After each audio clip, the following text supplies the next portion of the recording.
Hi guys, welcome back to my channel. সবাই কেমন আছো? আশা করি খুব ভালো আছো। নতুন বছর সবাইয়ের খুব ভালো কাটুক। হ্যাপি নিউ ইয়ার সবাইকে। আজকে তোমাদের সাথে একটা রেসিপি শেয়ার করতে চলে এসেছি, চিকেন কারি। চিকেনটাকে একটু স্পেশাল করে বানাবো, তাই স্পেশাল চিকেন কারি। আলু ভাজতে দিয়ে দিয়েছি। এই দেখো, মাংস ম্যারিনেট করে রেখেছি। পেঁয়াজ, আদা, রসুন, হলুদ গুঁড়ো, ভিনিগার, লঙ্কা গুঁড়ো সব দিয়ে মাখিয়ে রেখেছি। আর এখানে আদা রসুন বাটা, পেঁয়াজ কাটছিলাম, আর টমেটো কুচো, ক্যাপসিকাম কেটে নিয়েছি। দেখো, আলুটা লাল লাল করে ভাজা হয়েই এসেছে। আলু ভাজা হয়ে গেছে। কড়ায় তেল দিয়ে দিয়েছি। তেলটা একটু ভালো করে গরম হয়ে যাক, তারপর মশলা দেব, ফোড়ন দেব।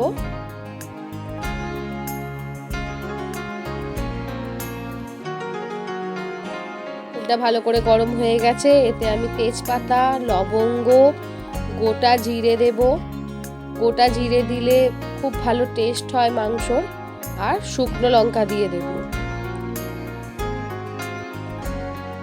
এটা একটু ভালো করে ভাজা হয়ে যাক। এতে কুচিয়ে রাখা পেঁয়াজগুলো দিয়ে দেব। হয়ে গেছে মশলাটা। এবার পেঁয়াজগুলো এতে দেব।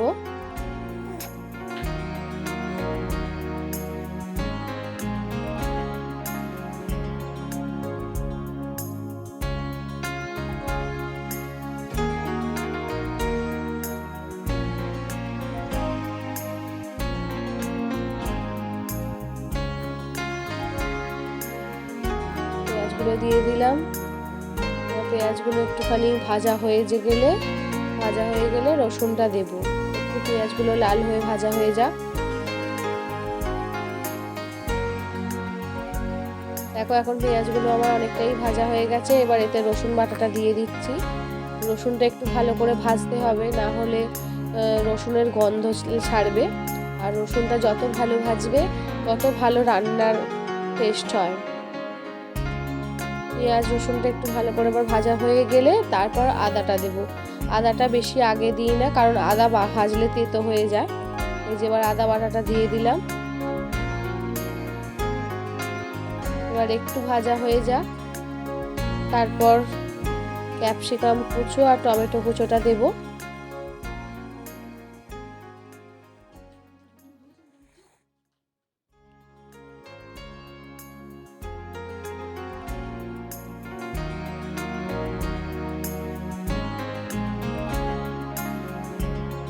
এবার টমেটো কুচো আর ক্যাপসিকাম কুচোটা দিয়ে দিলাম।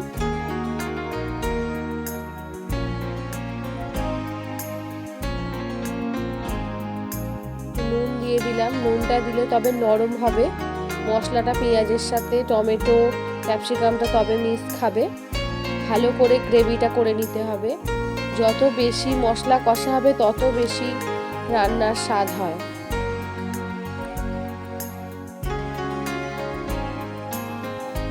একটু টমেটো ক্যাপসিকামগুলো নরম হয়ে যাক। আর এবার এতে আমি সব গুঁড়ো মশলাগুলো দিয়ে দেবো। হলুদ গুঁড়ো, লঙ্কা গুঁড়ো, ধনে গুঁড়ো, জিরে গুঁড়ো সব দিয়ে দেব।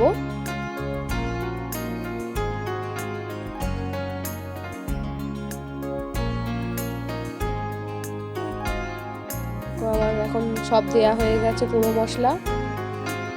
সব সময় যাই দাও মশলা ততবার ভালো করে মিশিয়ে নেবে, যাতে মশলা যেন ডেলা না হয়ে থাকে কোথাও।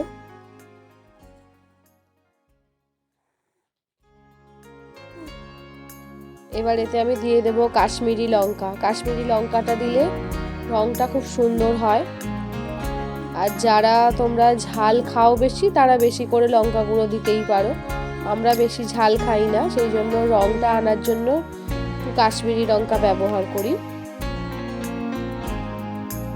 এবার ভালো করে মশলাটা কষিয়ে নেব, ভালো করে গ্রেভিটা তৈরি হবে।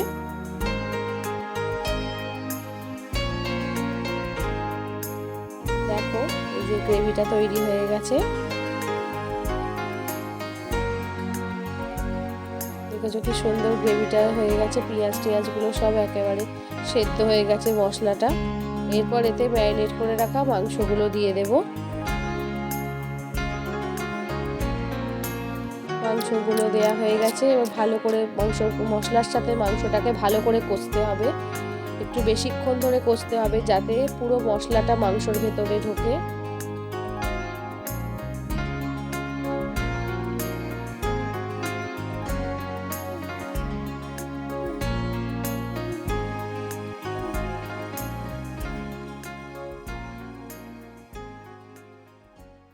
চিকেনটা আমি অনেকক্ষণ ধরেই কষছি।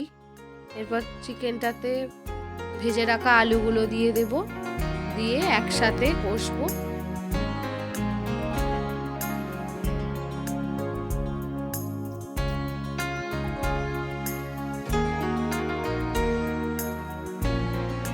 আলুগুলো একটু আগে দিয়ে না কষলে আলুগুলোর ভেতরও মশলাটা ভালো ঢোকে না, তো তাই জন্য একটু আলুগুলো দিয়ে কষলাম।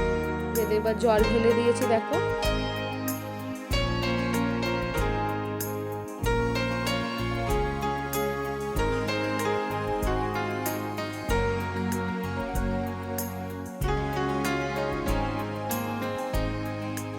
চিকেন আলু ভালো করে ফুটতে দিতে হবে, সেদ্ধ হোক।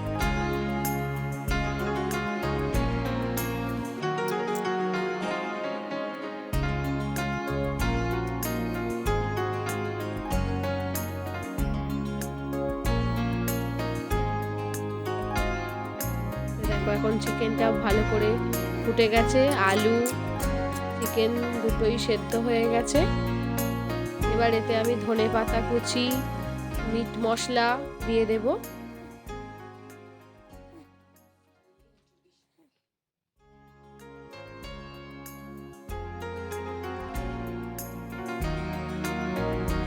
মিট মশলা দিয়ে দিলাম।